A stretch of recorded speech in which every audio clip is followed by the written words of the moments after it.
Assalamualaikum warahmatullahi wabarakatuh. Selamat sore pemirsa. Senang sekali kembali sore hari ini kami dapat menjumpai Anda dalam program Jambi Bicara.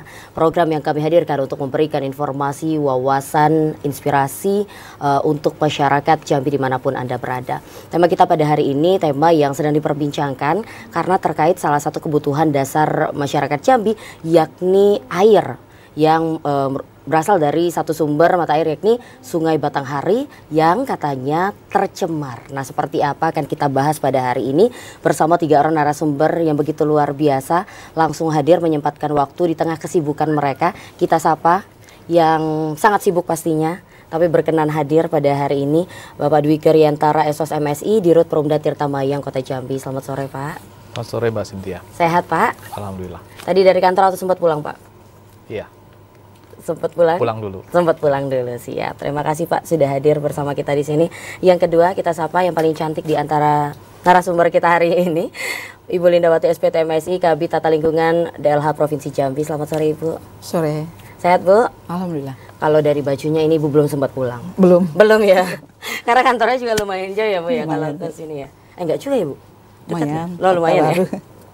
Baiklah, selanjutnya kita sapa, ini dia Mas Dwinanto dari Walhi Jambi. Selamat sore, Mas. Sore. Sehat, Mas? Sehat, alhamdulillah. Sehat dong. Mas dari kantor atau sempat pulang? Sempat pulang, ambil kostum. Ngambil kostum. Oh, ini janjian sama Pak Dirut nih.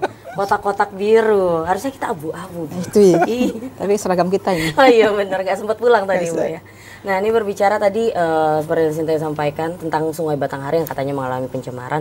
Kalau tidak salah beberapa waktu lalu bahkan sempat penyadapan air baku di Sungai Batanghari di Intek Sinjejang itu dihentikan gitu, Pak. Ini seperti apa kronologisnya, mungkin bisa Bapak ceritakan? Ya, jadi ini peristiwa yang terjadi minggu lalu pada hari Rabu tanggal 30 Oktober ya. Sekitar pukul 1 siang petugas kami yang sedang bekerja di Intek Sinjejang. Ya, Intek ini adalah tempat pengambilan air baku, ya. Memantau adanya minyak yang mengambang, ya, di mulut Intek kita. Ada baunya, kemudian kelihatan juga ya secara visual. Kemudian dicek di instalasi pengolahan air kita, instalasi pengolahan air Tanjung Sari yang jaraknya sekitar 1,6 km dari Sinjejang. Apakah ada air yang sudah tersedot itu mengandung minyak? Ya, jadi di Tanjung Sari itu ada bak penampungan awal dan dikonfirmasi bahwa memang ada minyak yang secara visual dan baunya terdeteksi di sana. Kemudian terpaksa kita turunkan kapasitas pompa supaya jangan terlalu banyak nanti yang tersedot, minyak yang tersedot. Kemudian kami turunkan tim laboratorium untuk mengecek dan memang jelas bahwa laporannya adanya pencemaran unsur minyak. Kemudian kami turun ke lokasi dan pada pukul 14.30 itu langsung kita stop, ya, tidak mengambil air baku, sehingga instalasi pengolahan air kita pun otomatis berhenti produksi. Nah, jadi kondisi itu pada saat itu sangat mengkhawatirkan karena kami tidak tahu sampai kapan cemaran minyak ini akan ada di situ. Ya, tapi kita terus lakukan langkah-langkah yang cepat untuk menghalau minyak yang ada di mulut Intek dengan menyemprot air, kemudian juga terus memantau air yang dikirim ke bak penampungan awal di IPA Tanjung Sari. Ya, jadi kira-kira seperti itu. Pada pukul 6 sore, alhamdulillah sebetulnya kita sudah bisa mengatasi situasi. Kita cek airnya sudah tidak lagi ada cemaran minyak dan kita lanjutkan operasi pada pukul 6 sore. Nah, tapi kekhawatiran kita bahwa minyak yang tumpah itu kita nggak tahu dari mana, akan terus ada di Sungai Batanghari sehingga nanti akan berdampak pada berhentinya operasi Intek maupun instalasi pengolahan air kita. Baik. Dengan berhentinya Intek tadi, dampaknya seperti apa nanti dijawabnya Pak? Kita ke Ibu terlebih dulu, Ibu Linda. Ibu, melihat adanya situasi yang seperti ini kan cukup mengkhawatirkan sebenarnya ya, karena ini adalah salah satu sumber air utama lah gitu untuk masyarakat Jambi seperti itu. Ini bagaimana langkah-langkah yang mungkin diambil oleh DLH Provinsi Jambi? Oke, Assalamualaikum warahmatullahi wabarakatuh. Jadi kita mencoba menganalisis nih sumbernya dari mana. Kalau ada bahan pencemar pasti ada sumbernya tuh. Jadi kita coba menganalisis di daerah Intek PDAM itu, kita coba apa sih yang kira-kira menjadi sumber. Jadi pertama di dekat situ kan ada beberapa aktivitas tuh. Pertama di situ ada Pertamina ya Pak ya, agak ke hulu. Enggak, maksudnya ini. Jadi jadi kita mencoba. Jadi ada satu Pertamina dan di situ juga ada di bagian hulunya itu juga ada aktivitas untuk terminal khusus batubara Tersus. Ada beberapa yang termasuk ngurus kita di izin ada 4 itu, sudah ada 4 ngurus izin kan. Lantas kita juga mengecek nih, mencoba berkoordinasi dengan Balai Pengelola Transportasi Darat BPTB, salah satu dari UPT Kemenhub. Di situ mereka kan aktivitas pengangkutan batubara itu kan mereka itu kapal-kapal itu punya surat persetujuan berlayar gitu. Nah, kita coba itu, kita melihat berapa jumlah kapal yang lewat. Jadi kita mencoba melihat apa sih, dari mana kira-kira aktivitas apa yang menyebabkan ada tumpahan minyak di situ. Nah ini masih dalam tahap proses bagi LH Provinsi, proses untuk menganalisis mana sumbernya. Kita belum bisa langsung menetapkan ini sumbernya, karena kan namanya tumpahan minyak itu kalau sudah tergerus hujan, sudah berlalu, tidak ada hujan pun kalau alirannya jalan kan dia cepat berlalu. Jadi sumbernya yang kita lihat. Nah kita mencoba melihat aktivitas-aktivitas yang ada di situ. Kita sudah mengumpulkan data dari BPTB berapa jumlah kapal yang lalu lalang pada hari itu. Kita sudah dapatkan datanya dan kita memfokusnya mulai di tanggal 30 Oktober sampai di November ini, di awal-awal November ini. Jadi apa saja yang ini mungkin ini kita baru mengidentifikasi. Bisakah ini dari aktivitas pengangkatan tongkang batubara itu, ataukah masih di dermaganya? Kita sudah menguruskan ada 4 izin itu dermaga. Atau adakah ini kemungkinan ada aktivitas Pertamina yang mungkin ada bongkar pasang di situ. Jadi kita belum bisa menentukan siapa sih yang menjadi penyemar. Jadi butuh waktu juga itu untuk menentukan, karena kita takutnya salah itu ada sanksi hukum juga nanti kan bagi yang melakukan. Kita bercoba berhati-hati di sini.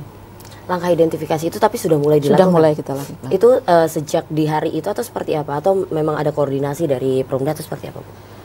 Kita sudah menurunkan tim untuk ke lapangan, pengecekan apa sih kira-kira yang menyebabkan menjadi sumber. Jadi sudah ke lapangan, kita sudah melakukan koordinasi dengan BPTB, dengan KSOP juga kita sudah kontak, tapi sejauh ini tadi belum terkontak ya. Tapi BPTB ini, jadi BPTB dan KSOP ini kan 2 UPT-nya pusat yang ada di daerah nih Pak, Bu. Jadi BPTB ini yang memberikan semacam SPB, surat persetujuan berlayar. Nah ini dari tersus yang ada di bagian hulu Intek PDAM sampai ke Talang Duku itu BPTB yang mengeluarkan SPB-nya.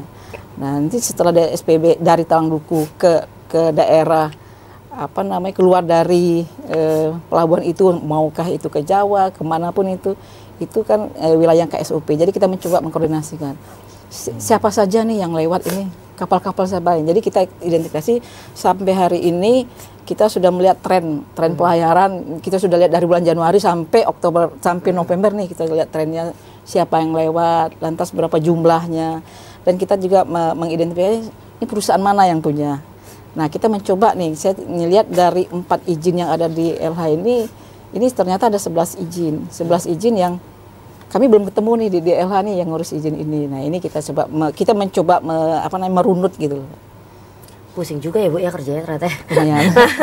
Lumayan. Kita mencoba merunut dan berhati-hati. Kita tidak juga ingin merugikan pihak yang mungkin dia tidak bersalah, tapi kita mungkin semacam melakukan belum apa-apa kita sudah menghakimi, itu tidak mau seperti itu. Jadi kehati-hatian itu kita coba. Jadi kita harus mengumpulkan bukti dan sebagainya ya Bu ya, untuk menentukan nih siapa nih pencemarnya nih, apakah memang hanya satu ataukah lebih dari satu, kita juga belum tahu itu gitu. Kita kalau ada CCTV waktu itu mungkin mudah ya, tapi kan tidak. Siap, terima kasih Ibu. Kita ke yang mengamat mengamati. Nah, gitu ya. Pak Dwinanto, Pak, kalau Bapak melihat kronologis tadi sudah diceritakan dan langkah yang sudah diambil, bagaimana Pak melihat bahwa ternyata Sungai Batanghari ini ada indikasi tercemar gitu, salah satunya minyak, seperti apa Bapak? Iya, saya nggak cerita dulu soal hilirnya ya. Situasinya itu kan ada di hilir. Saya coba untuk tarik ke atasnya, ke hulu. Jadi kalau wilayah secara topografi, Jambi ini kan kalau kita cacah menjadi 3 wilayah dia, hulu, tengah, dan hilir. Nah, Sungai Batanghari itu memposisikan dia itu sebagai urat nadinya bumi Jambi gitu. Jadi di Sungai Batanghari juga bisa kita gunakan sebagai, atau kita gunakan pendekatan sebagai pengukur kualitas lingkungan hidup. Dia bisa mengabarkan 2 kabar. Pertama itu kabar baik dan kabar buruk. Kabar baik misalnya soal lingkungan hidup di Jambi itu sedang baik-baik saja. Itu Sungai Batanghari kalau dia bilang mau mengabarkan soal kebaikan itu berarti secara fisik bisa kita cek di lapangan. Misalnya sungainya airnya bersih, tidak kotor, tidak tercemar, dan kalau kita menggunakan mata telanjang juga bisa lihat tuh ikan-ikan gitu. Zaman dulu kan begitu juga ya. Nah, kabar buruknya kalau misalnya Sungai Batanghari pengen mengabarkan kabar buruk, maka itu pertanda kondisi lingkungan hidup yang ada di Jambi itu sedang tidak baik-baik saja. Dan itu juga bisa kita gunakan dengan metode mata telanjang. Misalnya tadinya airnya jernih, itu enggak jernih, keruh gitu ya. Itu dia Sungai Batanghari sedang menyampaikan kabar buruk bahwa lingkungan hidup sedang tidak baik-baik saja di Jambi.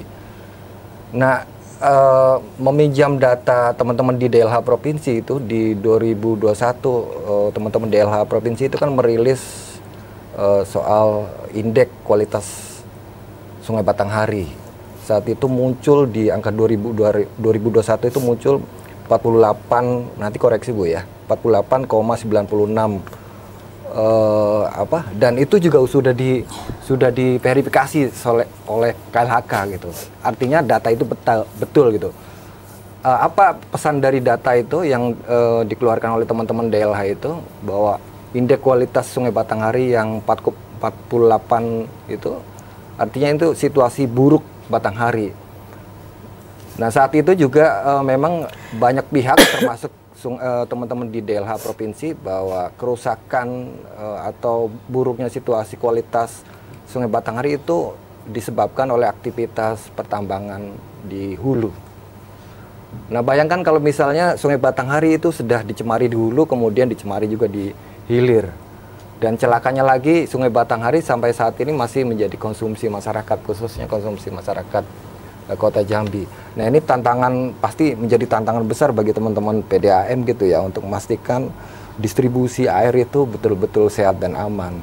Nah, kalau misalnya di hulu dirusak, ada merkuri gitu ya. Merkuri ini kan bahaya sekali nih, nggak bisa dia diekstrak gitu. Dia modelnya akumulatif di badan, sekali dia nempel nggak bisa keluar. Dan dia seperti kalau pohon itu kayak parasit dia. Kalau pohon besarnya, inangnya itu mati, dia ikut mati. Begitu juga merkuri, kalau sebelum orangnya mati, itu dia tetap akan berakumulasi di situ. Sehingga kalau ini turun ke hilir, kemudian dikelola oleh PDAM yang nggak punya alat ekstrak merkuri itu, terus kemudian dikonsumsi masyarakat di Kota Jambi, walau alam kita, generasi besok kita kayak apa di Kota Jambi gitu ya. Dan saya bisa memastikan misalnya data di Kota Jambi itu lebih dari ribuan orang konsumsi itu ya. Nah, artinya generasi ke depan khususnya di Kota Jambi yang ribuan orang konsumsi Sungai Batanghari itu ya. 500.000 gitu Pak ya. Itu kalau sudah tercemar merkuri, dan apalagi sekarang baru ini minyak gitu. Ya generasi apa yang mau kita harapkan besok gitu. Itu dulu kali ya. Iya, terima kasih Pak. Aduh, berat ya ternyata ya. Bukan hanya soal pencemaran, tapi akan mempengaruhi generasi yang mengkonsumsi hal itu. Pak, bagaimana nih melihat ataupun akhirnya Perumda ini akhirnya punya tanggung jawab yang lebih besar, tidak hanya menyuplai atau menyediakan kebutuhan air, tapi juga menjaga bagaimana air ini tetap berkualitas. Tapi nanti dijawabnya Pak, kita jeda dulu ya. Izin Pak, Ibu, kita jeda terlebih dahulu. Pemirsa, tetap bersama kami akan kembali usai jeda pariwara berikut ini.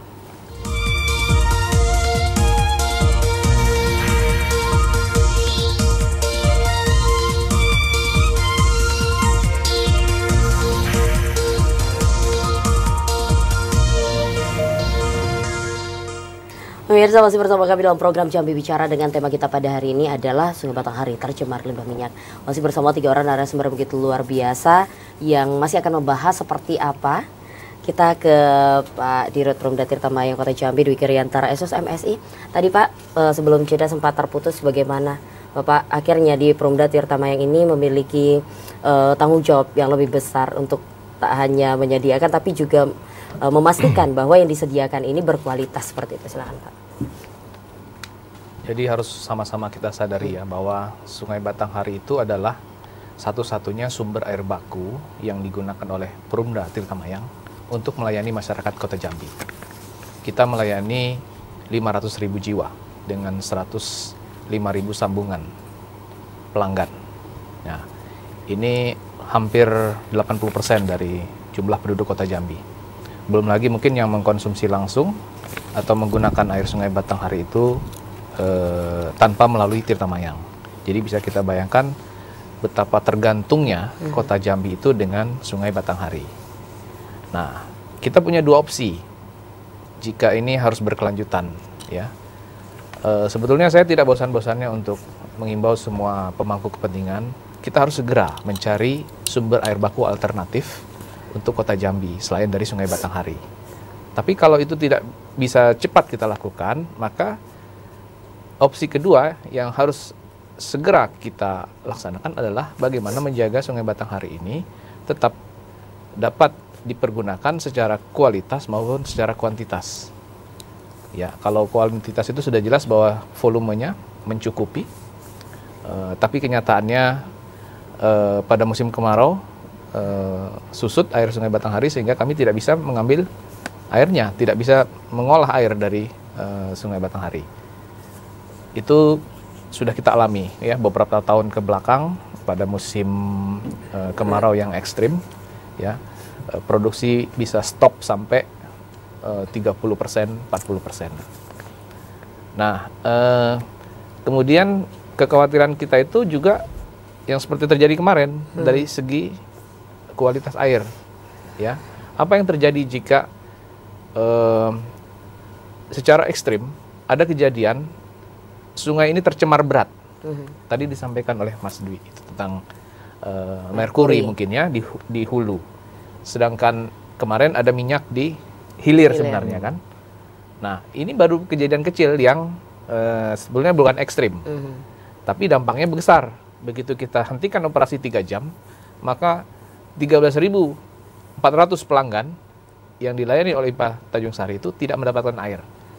Kalau kita stop 3 jam itu sebenarnya pemulihannya bisa 24 jam loh. Lama itu. Keluhan pelanggan mereka akan menjerit-jerit. Nah, jadi sekali lagi kita hanya punya satu Sungai Batanghari. Kalau kita tidak punya alternatif lain, maka ini yang harus kita jaga. Dan tadi pertanyaannya, kewenangan untuk mempertahankan kualitas dan kuantitasnya sebetulnya bukan pada Tirta Mayang. Kami sama dengan masyarakat yang lain, kami pengguna, kami user. Kewenangannya itu ada pada pemerintah. Ya, mungkin Ibu tahu bahwa ada pembagian nih Bu ya, tugas-tugasnya. Itu ada pemerintah pusat, ada pemerintah provinsi, ada pemerintah kota.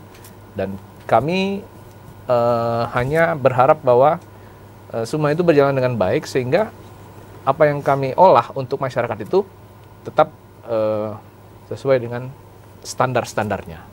Ya, kalau kekeruhan mungkin sampai sekarang masih memadai ya, masih memenuhi standar untuk air baku. Kalau kualitas kadang-kadang memang kita temui ada problem ya, ada kandungan kimia yang sebetulnya belum bisa terdeteksi oleh kemampuan kami. Nah, itu yang mungkin menjadi kekhawatiran kita juga pada saat ini maupun pada saat yang akan datang. Nah, jadi perlu sama-sama kita sadari bahwa menjaga ini, kami pun tentu akan berperan serta aktif ya untuk itu. Tapi yang punya kewenangan inilah mungkin yang paling penting untuk melaksanakan itu, ya, termasuk juga masyarakat. Nah itu intinya sebenarnya ya. Baik, terima kasih Pak. Walaupun memang dari segi Perumda juga sudah melakukan yang terbaik dalam artian ketika ada pencemaran akhirnya dihentikan dan sebagainya, memastikan lagi bahwa tidak dilakukan penyedotan di saat masih tercemar seperti itu. Ini kan juga bagian ya Pak ya untuk tetap menjaga agar yang sampai ke masyarakat itu berkualitas seperti itu. Kita ke Ibu Bu. Nah, ini yang mewakili pemerintah nih Bu. Nah ini agak berat nih. Berat nih ya, gimana nih? Tadi sudah disampaikan oleh Mas Dwinanto juga, terus Pak Dirut juga, bagaimana dari hulu hilir ini ada potensi pencemaran gitu. Kebijakan yang pemerintah bisa ambil apa nih? Walaupun ya kita tahu masyarakat sebagai pengguna yang berpotensi mencemari juga masyarakat sebenarnya. Seperti apa itu? Ya, tadi udah disinggung oleh Pak Dwinanto. Pak Dwinanto nih. Memang kalau kita bicara sungai, bukan sungainya ya, tapi das, daerah aliran sungai itu dari hulu ke hilir panjang itu, dari mulai Sumbar itu, pangkal dari das Batanghari kita tuh di Sumbar, Darmasraya, sampai ke kota dan Tanjabtim itu. Selat Malaka. Sampai ke situ ya. Iya. Nah, jadi maksud saya gini, jadi kalau kita lihat sungai das Batanghari, kita ngomongin das ini, karena panjangnya itu kan. Das Batanghari ini sebenarnya masuk kategori kritis nasional. Secara nasional. Nah, ada beberapa penciri sebenarnya. Kenapa dia digolongkan kritis nasional? Salah satunya, kalau di musim hujan dia meluapnya luar biasa. Kalau di musim kemarau dikering. Nah itu salah satu penciri bahwa itu das itu rusak. Nah ada beberapa penyebab rusaknya das tersebut. Terutama jika terjadi pembukaan lahan. Nah itu bisa menyebabkan daerah catchment area di hulunya itu berkurang. Sehingga air langsung mengalir masuk sungai. Jadi ketika catchment areanya itu berkurang di hulu, maka sungai itu berfungsi hanya melewatkan saja. Nah, terbukanya lahan-lahan kita di provinsi ini, itu kan ada dua aktivitas tuh, aktivitas yang legal dan ilegal. Yang legal itu kita masih bisa kontrol. Yang ilegal ini yang kita tidak bisa kontrol. Apa bentuknya? Pertama, pembalakan liar, illegal logging.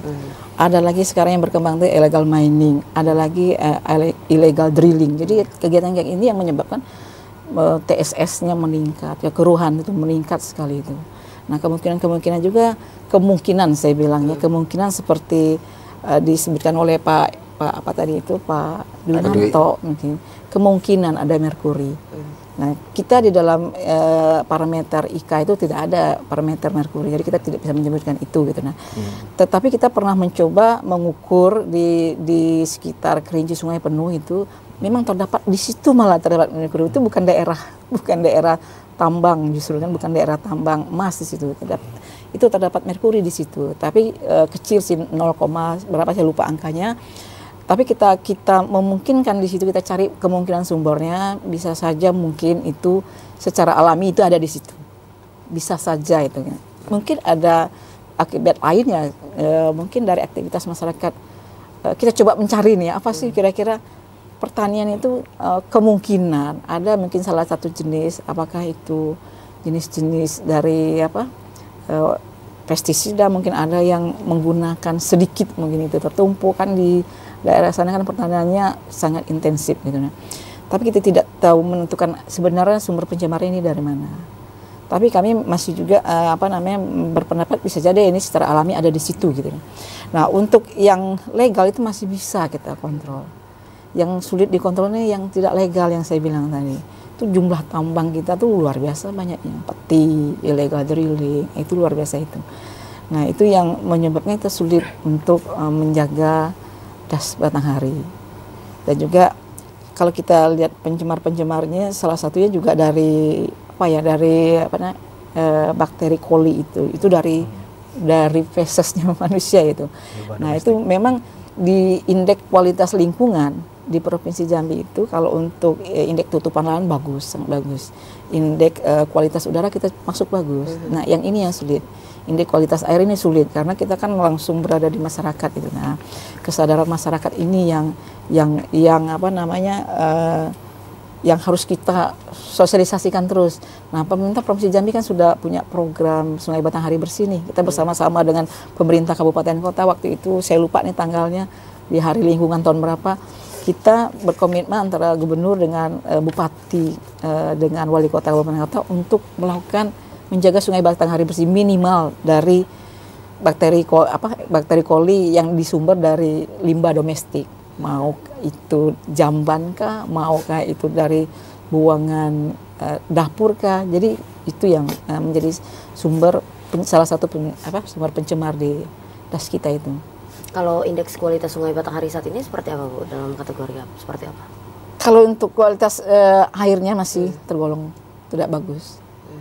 Jadi sebenarnya kalau untuk dikonsumsi seperti apa keamanan? Nah, ya harus diolah lah gitu, Pak. Kalau untuk kekurangan masih ada teknologinya. Dan kalau untuk sekedar E. coli kan masih ada kan, masih bisa.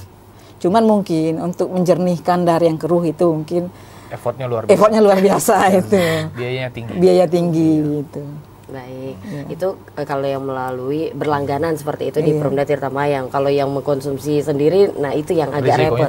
Resikonya yang lebih tinggi seperti itu. Baik, terima kasih Bu. Kita ke Mas Dinanto. Mas Dinanto, nah ini semakin menarik nih Mas, karena banyak ternyata insight-insight yang oh iya juga ya gitu. Cynthia Pribadi, oh iya benar juga gitu. Tadi yang disampaikan oleh Pak Dirut salah satunya, sebenarnya kita tuh ada alternatif, ada pilihan gitu. Apakah mencari sumber air baku alternatif atau memang berkomitmen untuk menjaga kualitas maupun kuantitas Sungai Batanghari. Kalau menurut Mas Dinanto seperti apa nih kemungkinan terhadap pilihan ini? Sungai Batanghari itu kan satu kekayaan ekologis Jambi ya, yang kalau misalnya digunakan artinya wajib dijaga gitu. Jadi terhadap kasus yang tadi itu ada dua pendekatan. Pertama itu soal pencegahannya dan soal penanggulangannya. Pencegahannya bagaimana? Pencegahan ini cara bagaimana supaya tidak terjadi pencemaran, misalnya begitu ya. Pencemaran yang terjadi di Sungai Batanghari. Nah, pertanyaannya siapa yang bisa melakukan? Ya nggak hanya teman-teman di pemerintah gitu, tapi masyarakat juga, pihak korporat juga. Karena tiga kelompok, saya sebutkan tiga kelompok ya, antara pemerintah, terus masyarakat dan korporasi gitu. Ini tiga kelompok yang punya akses gitu ya. Masing-masing punya kewenangan gitu ya. Tapi masing-masing juga dia punya andil dalam terjadinya kerusakan pencemaran di Sungai Batanghari. Sehingga memang tidak bisa ditunjuk salah satu aktor gitu atau kelompok yang harus bertanggung jawab. Kayak misalnya masyarakat gitu ya. Masyarakat nih yang harus bertanggung jawab. Kenapa begitu? Karena masyarakatlah yang menyebabkan timbulnya kandungan E. coli di Sungai Batanghari. Nah, pertanyaannya dulu juga orang di Sungai Batanghari itu hidup, rumahnya itu ngadep di Sungai Batanghari semua, aktivitas cuci semua itu di Batanghari, tapi kenapa nggak tercemar gitu? Itu kan persoalannya. Nah, artinya juga harus diselidiki juga kelompok-kelompok lain kayak misalnya korporasi gitu.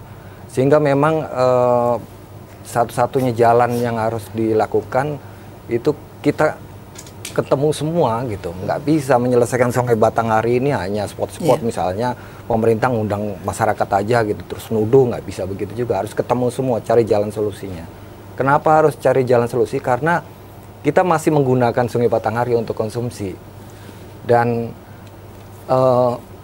saya rasa ini teman-teman di Tirta Mayang masih punya Sungai Batanghari masih layak lah yang untuk diproduksi untuk menjadi konsumsi masyarakat khususnya di Kota Jambi. Kenapa begitu? Karena pertama kepastian produksi di hulu, produksi airnya itu masih tetap terjaga. Cuma pertanyaannya soal kualitas saja gitu. Sehingga memang harus diproteksinya dengan tadi tiga kelompok tadi harus bahu-membahu. Nggak boleh itu salah satunya hanya bergerak sendiri. Nah, terhadap kasus pencemaran itu yang di PDAM Tirta Mayang gitu ya. Ini kan soal kecolongan gitu. Situasi yang kecolongan gitu. Kenapa begitu? Karena memang mungkin tidak ada satu sistem pengamanan gitu. Jadi idealnya itu wilayah itu harus diproteksi gitu. Karena itu wilayah yang akan dijadikan hajat hidup orang banyak gitu ya. Bayangkan kalau misalnya bukan minyak ya, tapi racun yang langsung membunuh gitu ya. Siapa yang mau dipertanggungjawabkan itu? PDAM Tirta Mayang dia juga nggak tahu gitu ya. Sehingga memang sehingga memang ini penting untuk dievaluasi ya. Ini alhamdulillah kita baru ketemu minyak gitu ya. Cuma minyak. Belum racun atau merkuri yang kandungannya, kalau merkuri itu 0,01 aja udah mematikan. Ya, apalagi misalnya 2 kandungannya merkuri cemplungin di tentakel itu. Mati semua kita. Artinya memang dalam radius tertentu akses PDAM itu dalam mengambil air Sungai Batanghari misalnya itu harus diprotek. Dan secara hukum harus dikuatkan penegakan hukumnya dan segala macam. Nggak boleh itu lalu lalang aktivitas yang membahayakan. Kayak misalnya tonton batu bara itu kan, yang sembarangan misalnya mengeluarkan limbah, terus masyarakat juga membuang sampah atau segala macam, itu harus diprotek gitu. Karena kalau nggak diprotek dan bebas akses begitu aja itu bahaya. Bahayanya nanti kecolongannya bukan hanya kedepannya bukan hanya minyak, tapi tadi kayak misalnya merkuri dalam kandungan tinggi. Ya mudah-mudahan tidak sih. Tapi alangkah baiknya kalau kita menjaga itu. Gitu. Iya. Nah ini ada lagi satu kata baru Pak Dirut, proteksi ataupun keamanan. Agar tidak kecolongan lagi. Nanti kita bahas. Kita jeda dulu. Pemirsa tolong bersama kami akan kembali usai jeda pariwara berikut ini.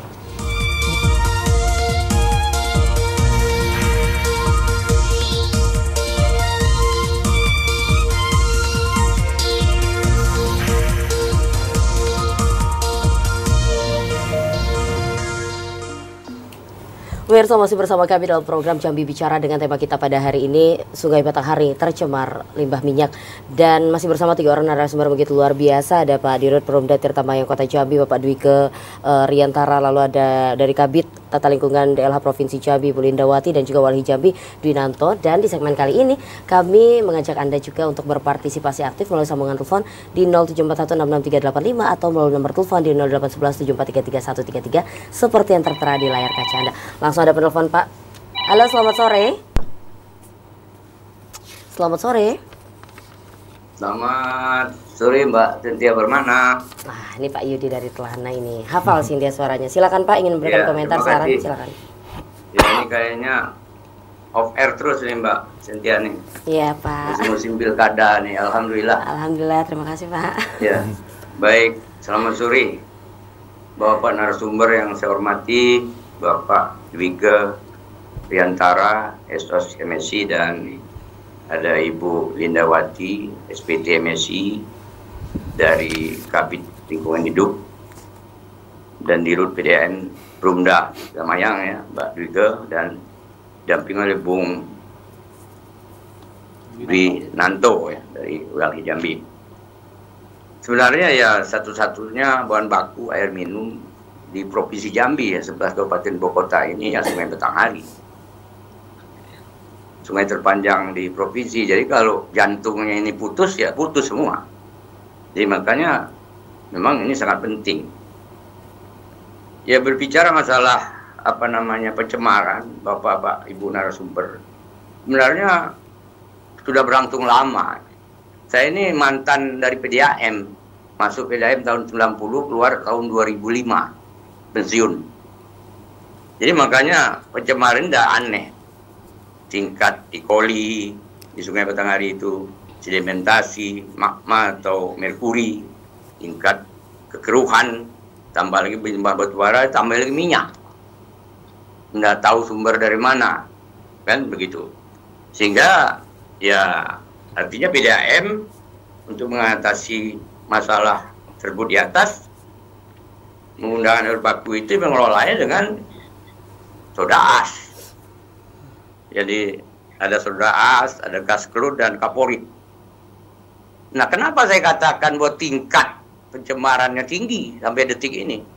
Karena Pak Dwi ini akui sendiri bahwasanya biaya produksi bahan kimia yang saya sebutkan 3 tadi itu tidak mampu lagi, mahal sekali. kita melihat bahwa tidak pernah ada PDAM ini untung, rugi kan. Ya terus terang saja kalau bukan Perumda ini udah tutup.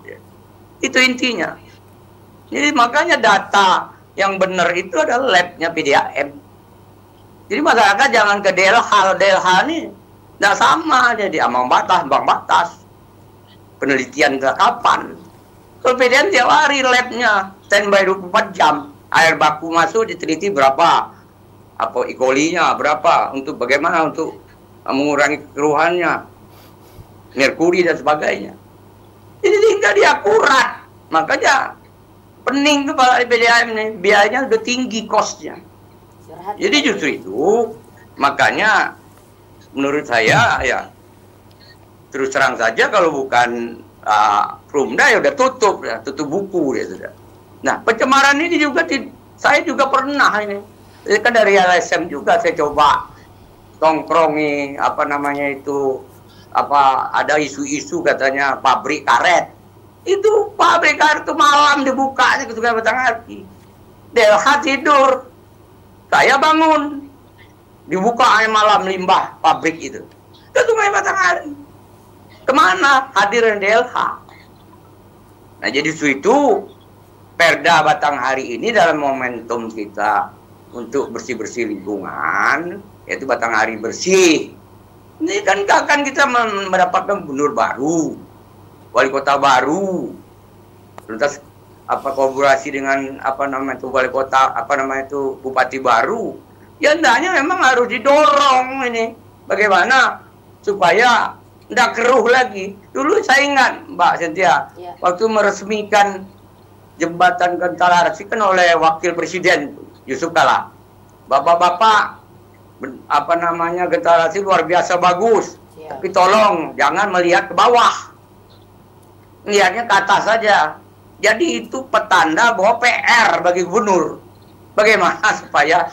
Nah, ini kan tidak dimungkiri adanya di hulu itu peti, deforestasi, ilegal. Tidak bisa diatasi itu. Sehingga korban rusak di hilirnya. Baik, terima kasih Pak. Langsung kita jawab. Jadi itu persoalan. Makanya berkaitan dengan Batanghari bersih itu. Siap. Jadi Batanghari itu bukan euforia. Hanya jalan-jalan, meneliti. Penelitiannya aja tidak ada kok. Baik, Pak. Biar bisa kita jawab. Waktunya terbatas, Pak. PDAM, jangan ke DLH. Itu yang akurat. Siap. Bahwa tingkat pencemaran Sungai Batanghari yang sebenarnya. Baik. Demikian, terima kasih Mbak. Terima kasih, Pak. Mohon maaf. Wabillahi taufiq wal hidayah. Wassalamualaikum warahmatullahi wabarakatuh. Waalaikumsalam warahmatullahi wabarakatuh. Langsung saja kita tanggapi mungkin ke Pak Dirut terlebih dahulu, Pak. Seperti apa? Langsung saja menanggapi, Pak. Jadi ini menarik nih karena Pak Yudi tadi menyinggung soal pilkada. Ya, ada pilgub, ada pilwako, mungkin juga pilbub lainnya ya di kabupaten kota di provinsi Jambi. Nah, memang kita bisa berharap juga dari situ calon kepala daerah ini nanti dia harus punya program dan komitmen untuk menjaga, memproteksi das Batanghari ini ya dari hulu ke hilir sehingga berkelanjutan ya. Yang kita harapkan itu kan berkelanjutan. Bukan hanya pada saat musim hujan kita banyak air, tapi juga pada musim kemarau tercukupi kebutuhan masyarakat. Nah, jadi satu komitmen politik kita lihat mana calon kepala daerah yang punya program untuk itu. Ya, pasti itu akan dibeli oleh masyarakat, para pemilih ya. Ya, kita tahu bahwa ini penting sekali. Momentum ya Pak. Oke, jadi mudah-mudahan para calon mendengar ya. Kita tunggu apa komitmennya.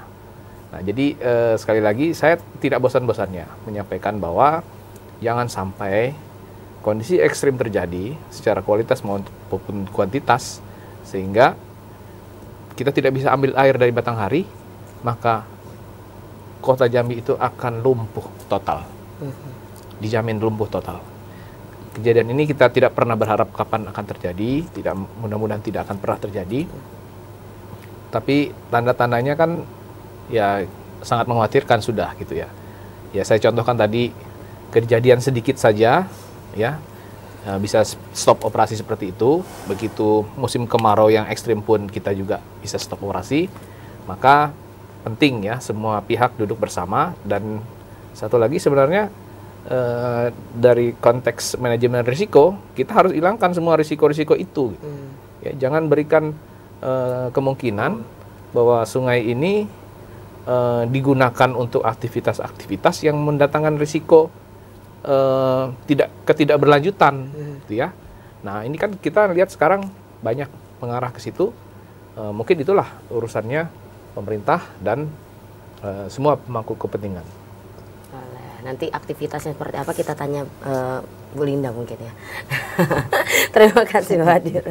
Wah, lempar lagi ya Bu Linda. Coba mungkin langsung saja menanggapi seperti apa oleh Pak Yudi tadi. Saya memaklumi apa yang dikatakan oleh Bapak Pak Yudi ya Pak Yudi. Saya sangat sulit menjaga Sungai Batanghari yang luar biasa panjang lebar gitu. Itulah tadi di saat tidur gitu ya kan? Iya, sebenarnya tidak seperti itu ya. Jadi tapi mungkin kita harus memang meningkatkan kerjasama dan berkoordinasi. Jadi sungai ini kan dihuni oleh banyak pengguna, banyak ini. Jadi ada aktivitas ilegal. Aktivitas ilegal ini itu kewenangan APH. Kalau kita bicara tentang peti, petambak emas tanpa izin, illegal drilling, illegal logging, itu ada kewenangan APH. Jadi itu kita tidak bisa masuk ke situ. Lantas juga sungai ini di kiri kanannya itu juga sempadan-sempadannya kan digunakan oleh banyak orang. Nah ini banyak aktivitas masyarakat maupun aktivitas yang berizin, itu juga dibagi lagi kewenangannya Pak. Ada kewenangan pemerintah pusat, contoh nih, semua tambang batu bara, migas itu di pusat. Tapi adanya di mana? Adanya di Jambi. Makanya kalau ribut-ribut jalan batu bara, itu baru satu tuh baru jalannya tuh. Ya, ribut-ribut soal banyaknya kolam-kolam dari aktivitas tambang batu bara, itu izinnya di pusat. Nah kita tidak bisa melakukan cabut izin di daerah, nggak bisa. Kita bisa melaporkan berkoordinasi dengan pusat. Ini ada aktivitas yang merusak lingkungan. Jadi kita punya kewenangan masing-masing. Itu kita baru. Nah kegiatan-kegiatan atau izin-izin yang memang di dalam pemerintah Provinsi Jambi itu yang kita awasin, itu kewenangan gubernur. Jadi ada lagi nanti izin-izin atau kegiatan-kegiatan yang menjadi kewenangan kabupaten kota. Misal nih, nah seperti yang disebutkan oleh Pak Yudi tadi, karet tuh selama ini tuh kewenangannya tuh di kota itu. Kota. Jadi adalah PMKS, pabrik minyak kelapa sawit, itu di kabupaten. Nah, jadi kita tuh punya wilayah kewenangan masing-masing dan kita tidak bisa melampaui kewenangan itu. Yang bisa kita lakukan adalah berkoordinasi bersama. Nah, itu yang saya bilang tadi, kalau kegiatan-kegiatan berizin itu masih bisa di bawah kontrol. Masih bisa kita kendalikan, sesulit-sulitnya masih bisa. Ada mekanisme yang bisa kita jatuhkan sanksi masih bisa. Paksaan pemerintah masih bisa, dicabut pun masih bisa itu. Tapi ada kegiatan-kegiatan yang tidak berizin, yang di luar kendali DLH, itu tidak bisa. Itu kegiatan yang ilegal itu. Nah, ada lagi kegiatan masyarakat nih yang mengotori, yang menjadi sumber pencemar terhadap E. coli tadi dari limbah domestik. Nah, itu juga sudah balik lagi ke kabupaten. Kita punya 11 kabupaten kota ya. Itu balik lagi tuh kabupaten masing-masing. Kabupaten dan kota masing-masing. Jadi memang diperlukan sinergisitas. Betul kata Bapak tadi. Nah, ini kan masa-masa pilkada ini. Kita juga melihat satu komitmen nanti, mudah-mudahan pemerintah di provinsi sampai kabupaten kota nanti di masa-masa seperti ini menunjukkan kepeduliannya terhadap mempertahankan keberlanjutan Sungai Batanghari. Tetapi kita selama ini sudah punya program Batanghari Bersih. Dan itu ditandatangani oleh gubernur dengan semua kabupaten kota. Nah, ini yang harus kita jalankan. Sebenarnya komitmennya sudah ada, ini harus dijalankan lagi. Dan juga bersama dengan APH, tidak lupa juga bersama dengan pemerintah pusat. Jadi itu banyak stakeholder yang harus bekerja sama dalam hal ini. Jadi bukan pemerintah provinsi saja, tapi semua, termasuk masyarakatnya juga. Kalau pemerintah provinsi saja tepar dong, nggak bisa ya Bu. Sebesar ini. Dengan wilayah sebesar ini baru sungai, belum ke yang lain-lain. Jadi memang harus bekerja sama. Iya, terima kasih Bu Linda. Lanjut Pak Dwinanto, silakan ingin menanggapi apa yang disampaikan oleh Pak Yudi tadi. Ya, saya sih mau menyampaikan hal ini soal Sungai Batanghari itu kalau diprivatisasi nggak apa-apa. Maksudnya dikelola, dilindungi gitu ya, dikelola, dilindungi tapi di privat gitu. Tidak semua pihak bisa akses, itu nggak apa-apa. Kenapa nggak apa-apa? Karena itu milik publik gitu loh. Kecuali kalau itu milik untuk digunakan sebagai kepentingan ekonomi korporasi. Kalau ini kan milik publik yang akan dikonsumsi oleh masyarakat. Pertama itu. Yang kedua itu artinya kalau sudah boleh di privat, artinya memang harus penegakan hukumnya harus kental di sana tuh. Kayak misalnya kasus kemarin yang tumpahan minyak itu saya berkeyakinan faktor sengaja. Kenapa faktor sengaja? Kenapa nggak ditaruh di tempat lain? Kenapa ditaruh di tempat situ? Berarti ada faktor kesengajaan. Nah, pertanyaannya bagaimana untuk menyelidiki gitu? Proses investigasinya itu sangat mudah. Karena kita punya intelijen, badan-badan yang memang teruji untuk melakukan itu. Tinggal data yang kayak misalnya Bu Linda bilang tadi, ada beberapa aktivitas korporasi di wilayah itu disuplai ke teman-teman penegak hukum, sehingga teman-teman penegak hukum bisa punya background untuk melakukan investigasi di lapangan. Nah, kita berharap kayak saya misalnya, ini kan publik di Kota Jambi, jangan lama-lama informasi itu, siapa pelakunya itu harus dimunculkan, sehingga kita mau juga karena ini badan publik, kita mau bahwa ini harus ada penegakan hukum dan jangan sekali-sekali melewati wilayah yang akan kita privat gitu. Siap, ini juga menunjukkan komitmen pemerintah untuk menjaga ya, kualitas. Iya, harus dong. Aliran Sungai Matahari ini. Baiklah, nanti akan kita lanjutkan, kita jeda dulu Bapak Ibu. Pemirsa tetaplah bersama kami akan kembali usai jeda pariwara berikut ini.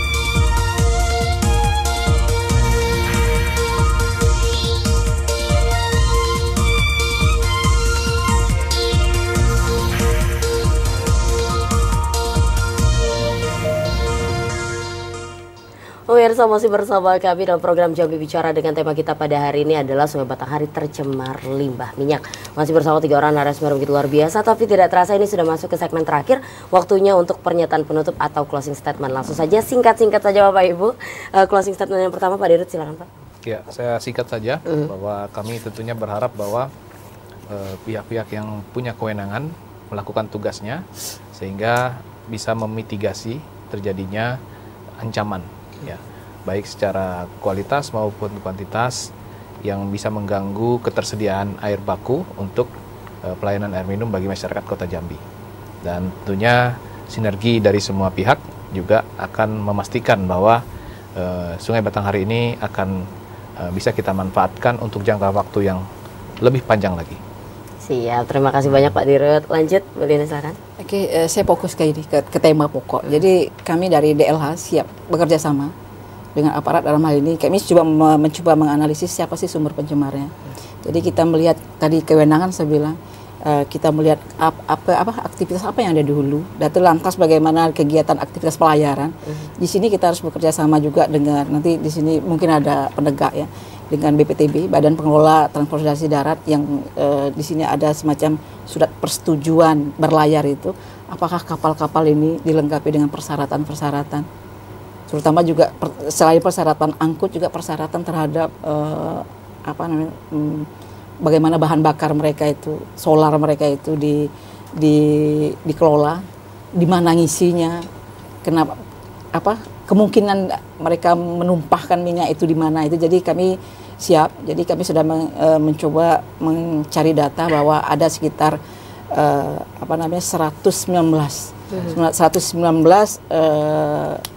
kapal yang lewat, yang ada lalu lalang di situ. Lantas kita juga bekerja sama dengan BPTD itu ada jumlah kapal-kapal yang lewat, termasuk di saat-saat terakhir itu kita mencoba dari tanggal 30 ya, kejadian tanggal 30 Pak ya, 30 ke bawah itu kapal apa saja yang lewat. Nah kita coba begitu. Nah kita mencoba menginformasikan mungkinkah dari sini, dan kami terus melakukan upaya-upaya koordinasi terhadap aktivitas-aktivitas yang berizin tentunya kan. Apakah ini izinnya ada di izin gubernur, apakah ini izinnya ada bagian izin pusat, karena kita tahu BPTB itu dan KSOP itu UPT-nya Kemenhub. Jadi harus bersama-sama bekerja. Kami fokus ke situ untuk kasus ini. Iya, terima kasih banyak Bu. Semoga bisa cepat rilis juga, dipublikasi juga. Apa yang menjadi penyebabnya? Terima kasih Bu Linda. Lanjut Mas Dwinanto, singkat saja Mas. Jagalah dan rawatlah Sungai Batanghari. Iya. Wah, kalau ini singkat banget ya. Baik, terima kasih sekali lagi Mas Dwinanto, Bu Linda dan juga Pak Dirut sudah berkenan hadir. Semoga lain waktu kita masih ada kesempatan karena seperti waktunya agak kurang gitu ya. Kurang ya. Baiklah pemirsa, demikianlah program Jambi Bicara pada hari ini. Seperti yang kita tahu bahwa Sungai Batanghari adalah potensi yang kita miliki. Jadi bersama-sama kita harus berkomitmen untuk menjaga